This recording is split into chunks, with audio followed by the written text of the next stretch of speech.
afternoon, my little tater tots. So as you can tell from the title, today I'm going to be doing a 24-hour readathon, specifically to participate in a Blackathon hosted by Jessie over on Bow Ties and Books. So I'll link their intro video in the description box so you can go and get all of the good information about the readathon. But just as a quick overview, essentially we are just celebrating everybody Black. Who are you rooting for tonight? I'm rooting for everybody Black. I am. So there are multiple ways to participate in Blackathon, and one of the ways is to do this 24-hour readathon, and so that's how I've decided to participate. And there's really no prompts for this 24-hour readathon. It's just reading books by Black authors. So to be honest with you guys, I already know this is going to be a very realistic 24-hour readathon because I do have some plans and other obligations that I have in the next 24 hours, but I know I'm still gonna get a lot of reading done, and I know we're still gonna have a good time, and that's all that matters. So to go along with my realistic 24 hours, here's my realistic TBR.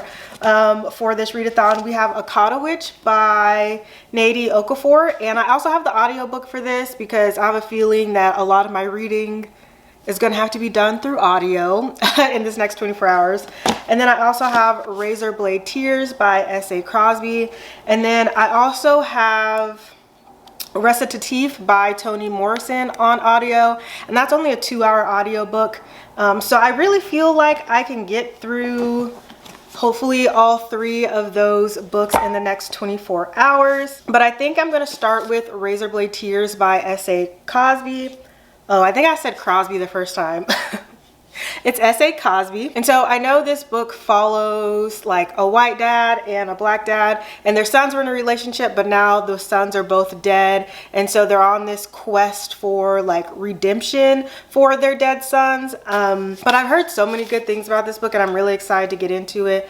And it's only 320 pages. So I feel like this is a good book to read in a 24-hour readathon because it's not super long. So this readathon was actually supposed to start at midnight, but just the way that my plans and things fall and the way that I like to sleep, we are gonna start it right now, which is, it's obviously not midnight, but it is now 2:02, so we are gonna round down and say that we are starting this readathon at 2 o'clock. So let's get into Razorblade Tears.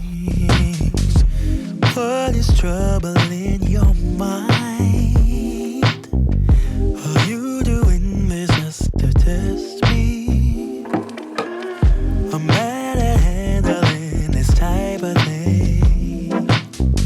Why I don't get it, you say it's a man thing. Babe, I wanna be around.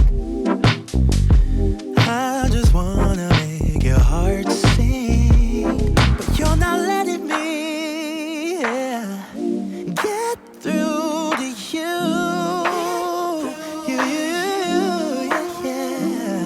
If you let your guard down, baby, this is what I'll do. Okay, so we are about 4 hours into this readathon, and I am about halfway through Razorblade Tears. So about an hour of that time I was actually getting ready because I'm going to dinner with my line sister, and because this vlog is about to be blackety black black black, I suggest you go look up NPHC organizations. They are historically African American sororities and fraternities.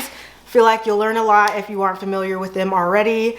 So yeah, I'm gonna go have dinner with my line sister, but I do have to make a stop before that because I am getting my hair done tomorrow, and I need to stop by the hair store first.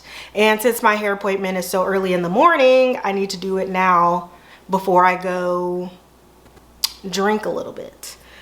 We are also going to a Black-owned Jamaican spot, which I'm super excited about. So like I said, this vlog is about to be blackety black black black, and I love that for us. But Razorblade Tears, I am loving this book so far. I don't have the desk jacket on it, so you're seeing my like greasy ass hand prints. The characters in here are obviously very flawed, but we are getting to see them work through the death of their sons and work through some of the mistakes they might have made as dads and as parents, especially considering both of their sons were gay and they are in this relationship, and both dads had some troubles or issues kind of accepting them for who they were and their sexuality. So in their son's deaths, you know, they are, you know, trying to come to terms with some of the mistakes that they made, as well as trying to, I guess, trying to make up for it by having some type of redemption on their son's deaths. So their sons were shot and killed. The police still don't know who did it. The dads are obviously thinking it has something to do with like their sexuality or like who they were. They just don't really know why someone would be after their sons. And so after they realize that the police aren't doing much, they decide to take it into their own hands. Both dads have a criminal record. And so this isn't new to them, you know, going out and creating a little bit of chaos. So in this book, the Piggly Wiggly is mentioned, and the Piggly Wiggly is a grocery store chain that's really focused in the South. So when that was referenced, I already came up with these like accents in my head for the characters, just knowing like what some of the people in that area sound like. So this is great. Okay, and since I'm enjoying reading Razorblade Tears physically, I don't want to pick up the audiobook. So what I'm gonna do as I'm driving to my errands and to dinner and back, I'm going to listen to Readathon on audio. Since it's only about a 2-hour audiobook, I should get a good chunk of the way through with it by the time that I get back home. And then hopefully when I get home, I'm not too sleepy, because I'm a grandma at this point, to keep reading. But you know, I feel like the like Readathon spirits are gonna push me through, right? Because I really want to finish all 3 books that I mentioned, so I believe in myself. Ooh, how do come on, baby. Love you, I will love you, I will love you like a queen. I will undertake you to a place you've never been. Love you, I will love you, I will love you like Okay, a so queen. the light is definitely reflecting off of my freaking forehead right now. We'll just use my head as a disco ball for right now. So I'm just getting back home, obviously, and the food was bomb. But while I was at dinner, I realized I had some packages to pick up. So my birthday is actually next week. When you guys are seeing this, my birthday will probably be like 2 days later, because my birthday is on February 16th. So I got this package in, and I'm pretty sure I know what it is because I ordered it myself. It was a birthday gift to me, from me. It's from a place called Little Rooms. It's a piece of jewelry, so I already know what it is. And it is like the cutest thing ever. It's a little necklace that says Earthling. But I'm actually obsessed with this entire shop in general. So for an early birthday present, my mom actually got me a ring from there as well. So she got me this like little alien ring with the green, you see? And it's so cute because they just have all this jewelry that's like kind of weird, but also like kind of stylish, and I love it. Let's talk about Readathon.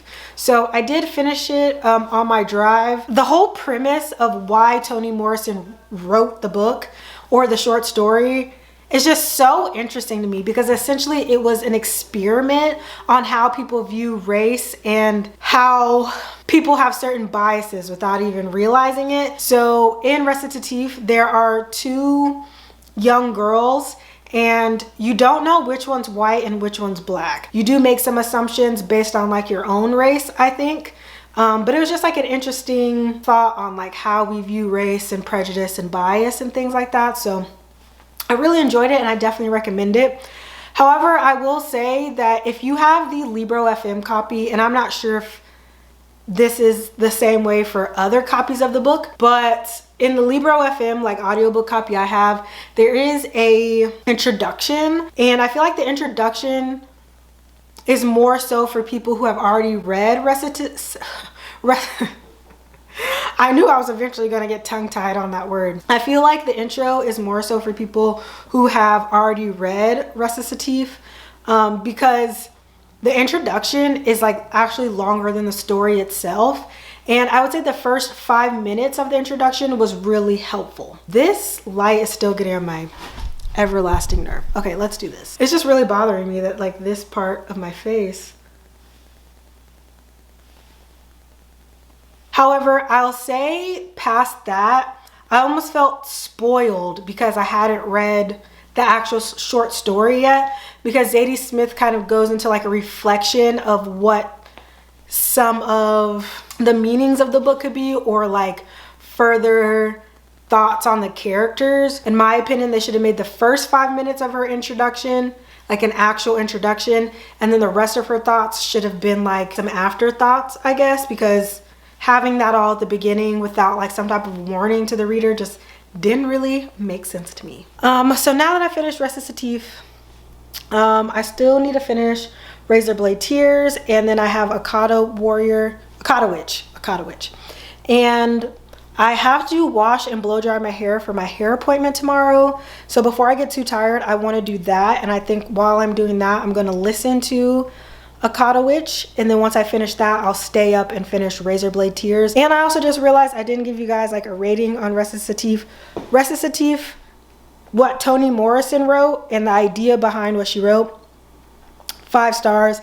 I think it's such a unique story and point of view, and very experimental to write, and for that reason alone, 5 stars. So yeah, I'm excited to get into Akata Witch, and I'm excited to finish Razorblade Tears. So let's do it. I would love to take you to a place you've never been. What is trouble in your mind? Babe, why can't you just tell me? I just wanna be your rock, wanna be. I wanna give our love away. You're not letting me, yeah, get through to you. Yeah. If you let me So I know I kind of look like little Bow Wow right now, with my braids and stuff. But I did finish Razorblade Tears, and my initial thoughts about it is that it was great. But it is 4 o'clock and my hair appointment's at 9. And I can just hear my voice that it was time for me to go to bed like 2 or 3 hours ago. So I will have more coherent thoughts about Razorblade Tears tomorrow, and I'll see you guys then. Good morning. I am tired. I am running on this little 3 hours of sleep, and I'm looking super rough because obviously I'm about to go get my hair done. It is about 8:50 right now, and I brought Akata Witch with me to read while I'm getting my hair done, but I have a feeling I'm probably just going to listen to the audiobook instead because, like I said, I'm tired. But yeah, the next time you guys see me, my hair will be done.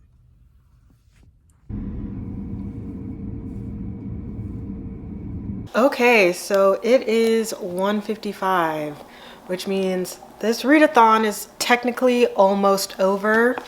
However, I'm so close to finishing Akata Witch, and I have about 20 minutes before I need to head over to the animal shelter. So I'm really gonna try to finish it. If I don't, I might have to just like cheat a little bit and push the ending of the readathon to like 5 when I get back from volunteering. You know, I'm sure that a little bending of the rules is okay. So the next time you guys will see me, I'll be wrapping this up as well as wrapping up Razorblade Tears and giving all my thoughts on both of those books. Okay, so I feel like I've essentially pooped this vlog because it is now the next day. It was almost like a 48-hour vlog, even though I did finish reading Akata Witch last night. But also in the conversation of pooping the vlog, I have not given you guys like a final wrap up of Razorblade Tears. And I also realized that I gave you no type of thoughts on Akata Witch, like at all. Okay, so first let's just wrap up Razorblade Tears. So this is a story about redemption alongside like a mystery about who killed these 2 main characters' sons. And these 2 old men aren't taking shit from anybody, and I absolutely love it. You know, this is a really like unexpected type of friendship, and you know, they bond over something that's pretty traumatic. And the characters both have very distinct personalities. I actually still felt myself like laughing or chuckling a little bit because of the characters' dynamics and just some of the things that they said. There were also things that were just like really touching in the book as well too. I actually ended up like tabbing a few things that just kind of really stuck out to me, and I'm not someone who usually tabs books or highlights or anything like that. So there were a couple things that really stood out to me in here. And you know, this is a great book that kind of grapples with how some parents, especially I guess like men, and especially men from the South, can have an issue, or they can struggle with their kids being part of the queer community. And the book kind of also touches on what that looks like for someone who's white and someone who's black, because those are also two completely different experiences. So I really appreciated that insight as well. And overall, I gave this book a 5-star. Like, this is great. I think it would make it a fantastic movie. Like, I can just picture it in my head how good of a movie this would be. If you haven't read Razorblade Tears by S.A. Cosby, definitely give it a go. I know I'm now going to be picking up some of S.A. Cosby's other works because I really enjoyed this. Okay, so now let's talk about Akatawitch, because we haven't really talked about it at all. So in this book we have Sunny, and Sunny is a young girl who is currently living in Nigeria. She used to live in the US, but while she's living in Nigeria, she kind of gets thrown into this magical world of the leopard people. And in this world, your like greatest imperfection is your greatest asset in this world. So her albinism ties to like her magical abilities. So her friends actually introduce her to this like magical world, and they're all young as well. They range from like 12 to like 14, 15, I believe. And they end up forming like the youngest coven within this like magical group of people. And they are tasked to track down this character named Black Hat. And Black Hat has been kidnapping and maiming children all over their community, and so it is up to them to like go find him and try to defeat him. I would say the first 90% is really just like world building and us learning how the magic system is set up. I will say that I did enjoy that we are learning the magic system through experiences. It's not something that's like just being told to us. So there are like events and things happening in the book where we learn how like the magic system works, which I really enjoy.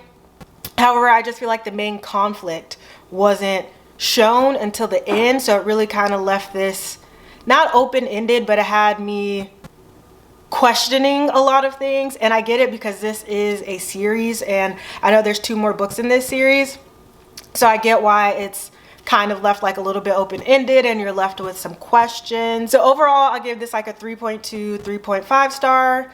I'm not sure if this is classified as like YA or middle grade because the main character is 12. I'm definitely gonna read the sequel, and I'd say if you're interested in it, go for it. And then the last book that I read in this vlog was actually a short story, Recitative by Toni Morrison. So I actually did give you guys an idea of what the book was about in my rating, so I'm not going to go too deep into it again, but I did enjoy it. I listened to it on audiobook, and the audiobook is about 50 minutes. So Bonnie Turpin is one of my favorite audiobook narrators, and she is the narrator for Recitative. So definitely recommend the audiobook. I did read that through Libro FM, and I actually am an affiliate with Libro FM. So if you guys are interested in getting some credits, or you know, interested in trying them out, I will have a link in the description box. Yeah, and so that wraps up this 24-hour-ish reading vlog for Blackathon 2022. Let me know down below in the comments what you've been reading this month, especially if they have been books by Black authors. Also, what books by Black authors are your favorite? You know, I'm always looking for more books by Black people. So if you made it to this video, you know the deal. Favorite gang, you are my absolute favorite, and I hope you have a good day and a great week, and I'll see you in the next one. Bye.